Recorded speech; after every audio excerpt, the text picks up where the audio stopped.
오늘도 하나님을 예배하신 여러분들에게 주님의 은혜와 평강이 함께 하시기를 주님의 이름으로 축원합니다. 헤롯은 빌라도로부터 자신에게 이송된 예수님을 보자 매우 기뻐했습니다.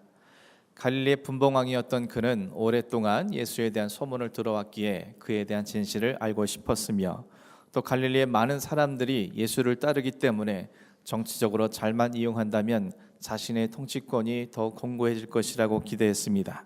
또한 소문대로 그가 이적을 정말로 행할 수 있는 것이라면 그 능력을 이용해서 자신이 원하는 것을 손쉽게 이룰 수 있을 것이라고 그는 기대를 했습니다. 유대교 지도자들이 예수를 죽이기 위해서 온갖 죄목으로 그를 고소하고 있고, 또한 죄의 유무를 결정하여 그의 생사를 결정할 수 있는 권한이 자신의 손에 있었기 때문에 자신의 모든 기대는 현실이 될 것이라고 그는 확신했습니다. 그래서 예수를 만나자마자 그는 매우 기뻐했던 것입니다. 하지만 그의 악한 의도와 생각을 알고 계시는 주님께서는 그에게 어떠한 말씀도 하지 않으실 뿐만 아니라 그의 앞에서 어떠한 일도 행하지 않으셨습니다. 한편 자신들이 기대했던 것과는 달리 헤롯이 예수에 대해 호감을 보이는 것을 지켜보던 대제사장들과 서기관들은 위기감에 사로잡혀서 서서 힘써 예수를 고발했습니다. 무죄하신 예수님을 고발하고 참소하기 위해 그들이 안간힘을 썼다는 의미입니다. 그들은 지금 자신들이 참소자인 사탄의 도구되어서 하나님의 아들이신 메시아를 고발하고 참소하고 있다는 것도 모른 채 그와 같은 어리석음을 범하고 있었던 것입니다. 그들의 고발과 참소를 들은 헤롯이 어떤 반응을 보였는지 본문 11절 말씀에 기록하고 있습니다. 헤롯이 그 군인들과 함께 예수를 업신여기며 희롱하고 빛난 옷을 입혀 빌라도에게 도로 보내니, 자신의 모든 기대에 찬 질문에 대해 아무런 대답도 하지 않으시고 아무런 일도 행하지 않으시는 예수에 대해 그는 크게 실망했습니다. 기대가 컸던 만큼 실망 또한 매우 컸던 것입니다.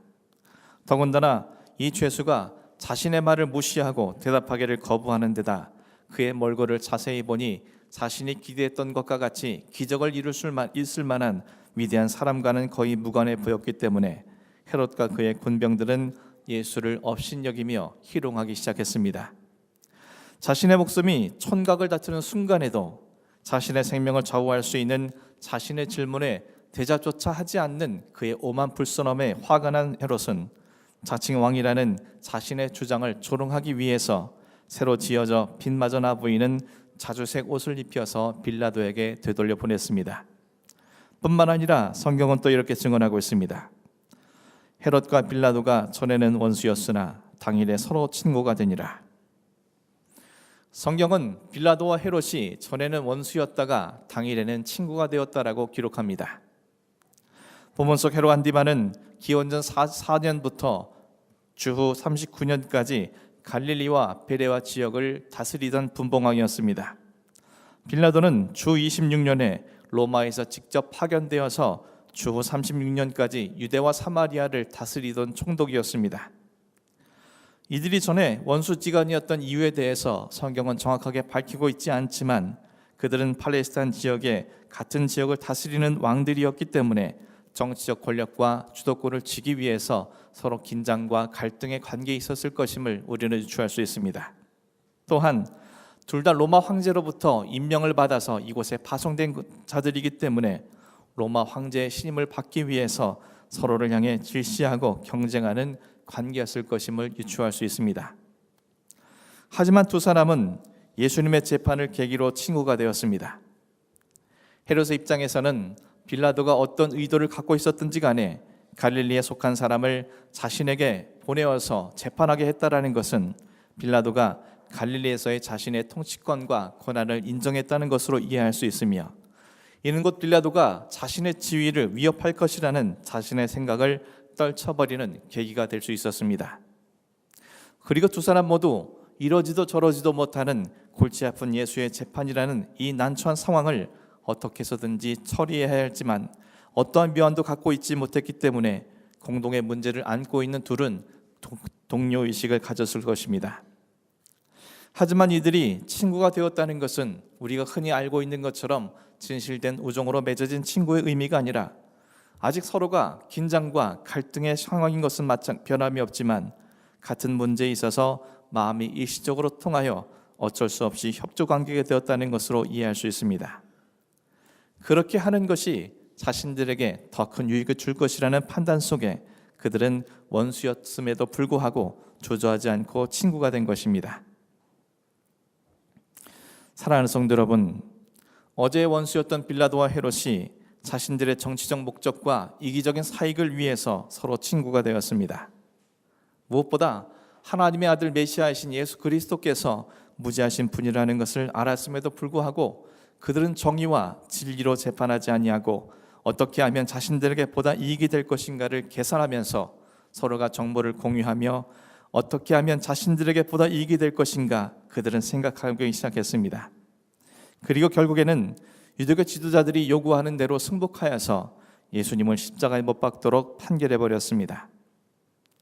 그들이 만약 진실한 친구였다면 혹 한 친구가 잘못된 판단을 하거나 불의를 행할 때 분명 그에게 바른 판단을 할 수 있도록 그에게 권면과 조언을 했을 것입니다. 하지만 그들은 서로의 불의를 모른 척 눈 감아주고 서로의 선택이 마치 최선의 선택인 양 묵인해 주었습니다. 이는 곧 그들이 불의로 맺어진 친구라는 사실을 스스로 입증한 셈과 같은 것입니다.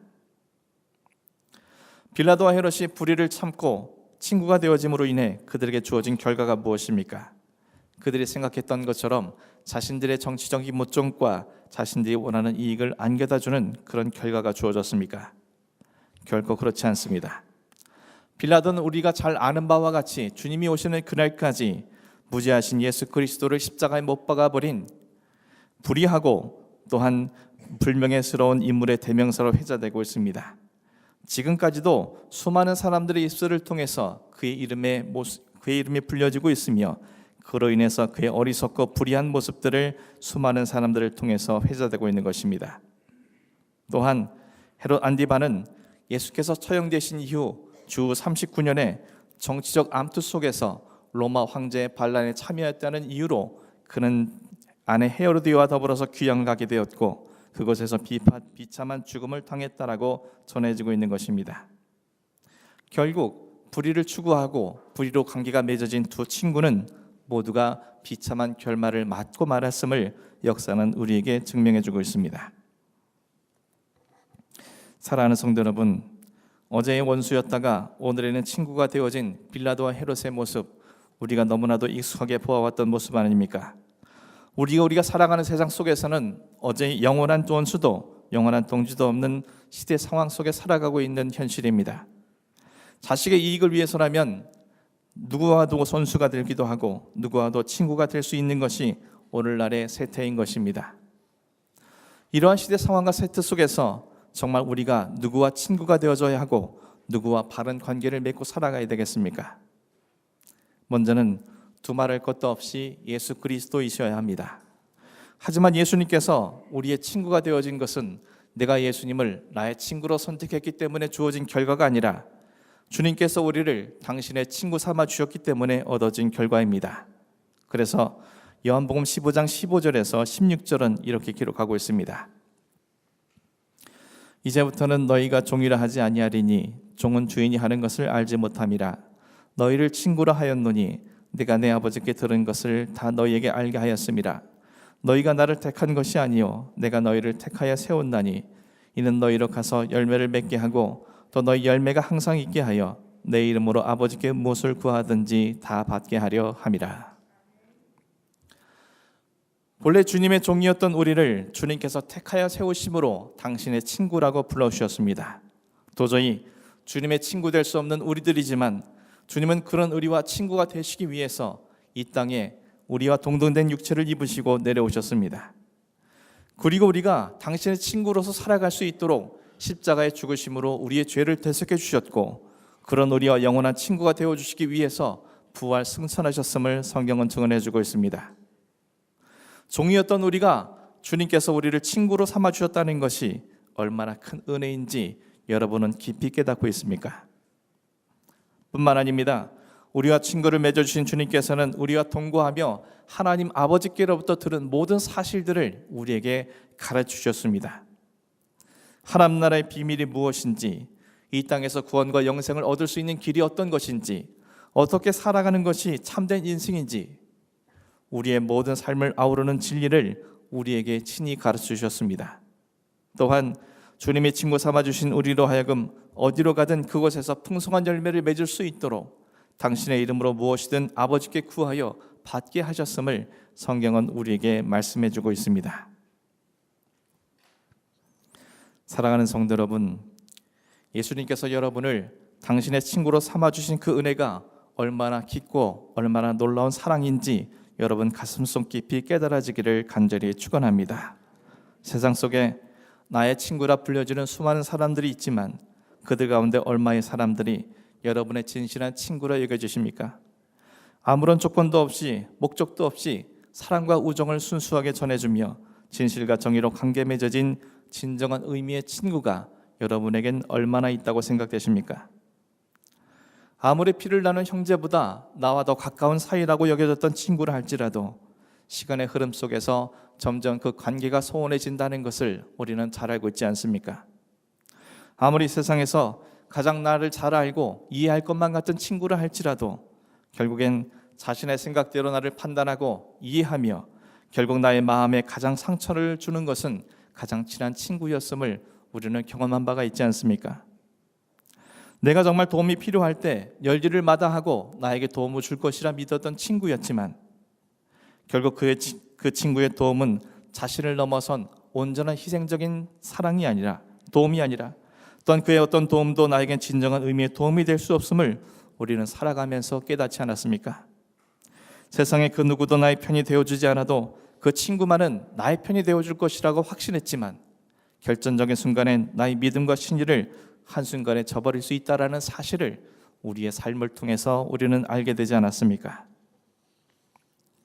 하지만 우리를 친구 삼아 주신 주님은 다릅니다. 부활의 주님이시기에 시간과 공간을 넘어서 언제나 우리와 함께 해주실 수 있는 영원한 친구이시며 나를 지으신 분이시기에 나보다 더 나를 잘 아시고 이해해 주실 수 있는 친구이시며 모든 것을 알 수 있는 전능하신 분이기에 나의 참된 도움을 주실 수 있는 분이시며 우리가 어떤 상황에 처해 있어도 나의 편이 되어주시고 설사 하나님의 심판대 앞에서도 우리 편이 되어주사 우리를 변호해 주시는 분이 바로 우리의 진실하신 친구이신 예수 그리스도가 아니십니까? 사랑하는 성도 여러분, 이런 진실하신 친구가 이 세상 어디에 있습니까? 우리 모두 영원한 친구 되어주신 예수 그리스도, 그분의 귀한 사랑과 은혜를 가슴 깊이 간직하며 그분과 영적으로 날마다 교제하며 당신의 친구가 허락해 주신 모든 축복과 은혜가 여러분의 심령과 삶 가운데 늘 충만할 수 있기를 간절히 축원합니다. 우리가 본문을 통해서 또 한 가지 반드시 기억해야 할 것이 있습니다. 그것은 예수님께서 나와 친구가 되어주신 것처럼 나와 함께 신앙의 삶을 살아가는 모든 성도들과도 친구가 되어주셨다는 것입니다. 그리고 주님 안에서 그분들과 나는 영적 동역자, 영적 친구의 관계가 맺어졌다는 사실입니다. 그리고 그 영적 친구들과 더불어 신앙 공동체를 이루고 주님을 위해 살아갈 수 있도록 주님께서 이 모든 것을 섭리하셨다는 사실입니다. 때문에 주님 안에서 관계가 맺어진 영적 친구, 영적 동역자들은 우리의 신앙에 있어서 매우 중요한 것입니다. 구체적으로 왜 그러하겠습니까? 지난주 새벽 기도에서는 고린도에서 사도 바울의 사역에 관한 이야기들을 함께 상고해 보았습니다. 그런데 특이할 만한 것은 사도 바울의 사역 곳곳에 주님께서 예비해 두신 영적 동역자와 영적 친구들이 있었다는 사실입니다. 고린도는 아가야 지방의 수도로서 상업과 무역의 요충지로 지중해 무역권을 장악한 번영의 도시였습니다. 그러나 고린도는 물질적으로 번영한 이상으로 도덕적으로 타락에 심각하여 방탕하고 음란한 도시로도 유명한 곳이었습니다. 따라서 바울의 이곳에서의 사역이 얼마나 영적으로 힘든 일이었지 우리는 충분히 짐작할 수 있습니다. 하지만 주님께서는 그곳에 본도 출신 유대인으로 로마에서 이주하여 고린도에 살고 있는 아굴라와 브리스길라 부부를 만나게 하셨습니다. 바울은 자신과 같은 생업을 가진 그들과 동거하며 평상시에는 낮에 천막을 만들고 밤에는 말씀으로 교제하였습니다. 또 안식일에는 회당에서 사람들에게 말씀을 가르쳤습니다. 홀로 고린도에서 고군분투하며 사역을 하던 바울에게 그들이 얼마나 큰 위로와 힘이 되었을지 우리는 능히 짐작할 수 있습니다. 이들 부부에 대해 바울은 로마서에서 자신을 위해 목이라도 내어줄 정도로 각별하고 신실한 친구들이었음을 그는 소개하고 있습니다. 얼마 후 바울은 또 다른 영적 친구들을 만나게 되었습니다. 그들은 함께 전도 여행을 떠나 사역을 하던 실라와 디모데였습니다. 그들과 바울은 베레아에서 사역을 하던 가운데 바울이 어쩔 수 없이 그것을 피신하게 되며 헤어지게 되었습니다. 그리고 오랜 시간이 흐른 뒤에 오늘 고린도에서 다시 만나게 되었습니다. 그들이 만나게 되었을 때 바울이 하나님의 말씀에 붙잡혀 있었다라고 성경은 증언합니다. 다시 말해 바울이 영적 친구들인 실라와 디모데를 만나게 되었을 때 그는 더욱 하나님의 말씀에 사로잡히게 되었다라는 사실을 성경이 밝히고 있었다는 겁니다.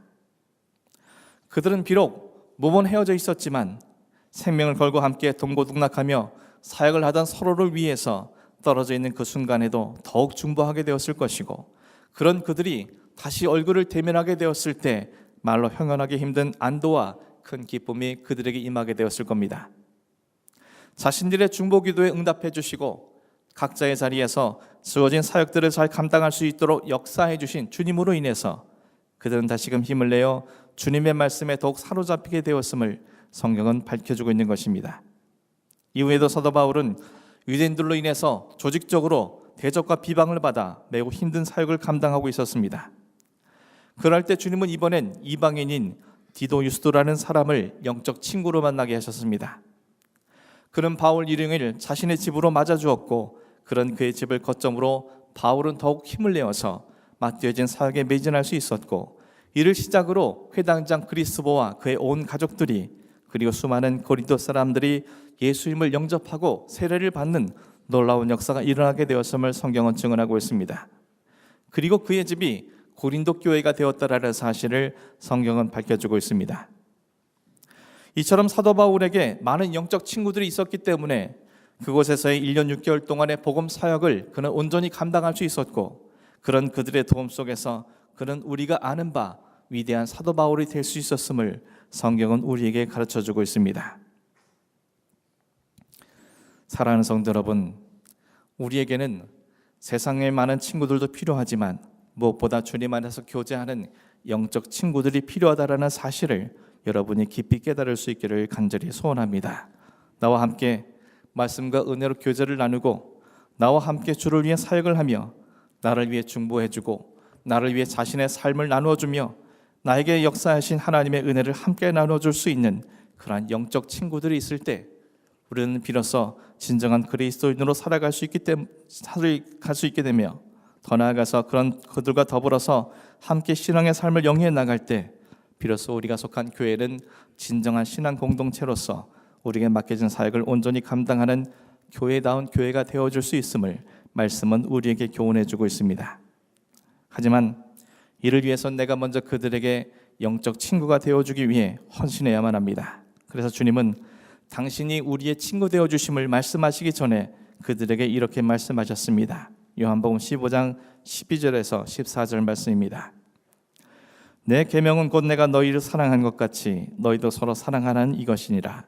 사람이 친구를 위하여 자기 목숨을 버리면 이보다 더 큰 사랑이 없나니 너희는 내가 명하는 대로 행하면 곧 나의 친구라. 주님의 친구로 불려지기 위해서는 주님의 명령대로 행해야 합니다. 주님이 우리에게 주신 명령은 서로 사랑하라는 것이며 심지어 그 친구를 위해 자기의 목숨까지도 내어줄 수 있는 믿음의 자세를 지닐 때 주님의 친구가 될 수 있다고 주님은 말씀하셨습니다. 사랑하는 성도 여러분, 주님께서 나를 위해 맺게 해주신 영적 친구, 영적 동역자들과 더불어서 참되고 바른 신앙생활을 영위해 가실 수 있기를 간절히 축원합니다. 이를 위해서 내가 먼저 그들에게 내 삶을 나누어주고, 내가 먼저 그들을 위해 기도해주고, 내가 먼저 그들에게 사랑의 손길을 베풀어주며, 내가 먼저 그들에게 위로의 말을 전해주고, 내가 먼저 그들에게 주님께 받은 은혜를 나누어주게 될 때 우리는 비로소 영적 친구가 되어줄 수 있으며, 그런 우리의 삶이 계속되어질 때 주님은 우리에게 당신의 친구로 불러주실 뿐만 아니라 그런 우리의 삶에 약속된 모든 사랑과 은혜를 우리의 삶 속에 베풀어 주실 것임을 주님께서는 약속해 주셨습니다. 그러므로 저 여러분 모두가 주님의 귀한 말씀을 가슴속에 다시금 되새기심으로 저 여러분께서 나의 영원한 친구 되어 주신 예수 그리스도와 날마다 교제하며 그 은혜 속에 날마다 살아가며 나와 친구가 맺게 되어 주신 주님의 놀라운 섭리를 기억하면서 영적 친구이자 동료인 모든 교우들과 더불어 함께 믿음으로 승리해 나가시는 저 여러분이 될 수 있기를 주님의 이름으로 간절히 축원합니다. 기도하겠습니다.